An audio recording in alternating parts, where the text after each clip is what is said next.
ඔය Google Gemini AI එකේ අලුතෙන් රිලිස් කරපු නෑනෝ බනානා AI ටූල් එක යූස් කරාද?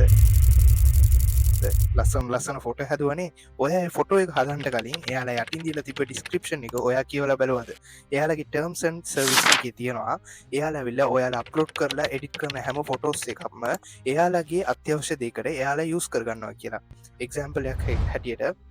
දැ නිවස් එකට එයාලගේ ෆොටෝස් ඔන්න එයාලා ඇවිල්ලා ෆොටෝස් ටිකක් දෙනවා නිවස් එකට ඒ නිවස් එකට දෙන ෆොටෝස් එක ඔයාගේ ෆොටෝස් තියෙන්ටත් පුළුවන් දැන් ඔයා හිතල බලන්ට කොළඹ මහ බැංකෝ කොල්ලගන්ට ගිය 10 දිනක් අතර ඔයාගේ ෆොටෝසයක් ඇවිල්ලා නිවස් එකනකොට කොහොම තියන්නේ සැප ඒ හින්දා අත්‍යවශ්‍ය දේකට විතරක් ඒ යුස් කරන්නට ඒ අත්‍යවශ්‍ය දේවල් මොනවදන ඔයාට ඇවිල්ලා 3D මොඩල්ලයක් හදාගන්නට පුළුවන් ඔයාට ඇවිල්ල මොකරේ සෝෂල් මීඩිය ඇඩ්වර්ටයිස්මන්ට් හදාගන්නට පුළුවන් ඒවගේ අත්‍යවශ්‍ය දේවල් වලට විතරක් ඒ යුස් කරන්නට ඔයාගේ ෆොටෝස් කොයි ඒ එකටවත් ගිහිල්ල යුස් කරන්නට ඉස්සරලා එයාලා ටර්ම්සන් පොලිසි කියවල බල්ල ඉවරට ඔයාගේ ෆොටෝස් අප්ලෝඩ් කරලා ඔය එඩිට් අද්දාගන්ට අමතක් කරන්නතුව ෆොලෝ එකක් දාලා ලයික් අත් දාලා තියාගන්නට see you in next video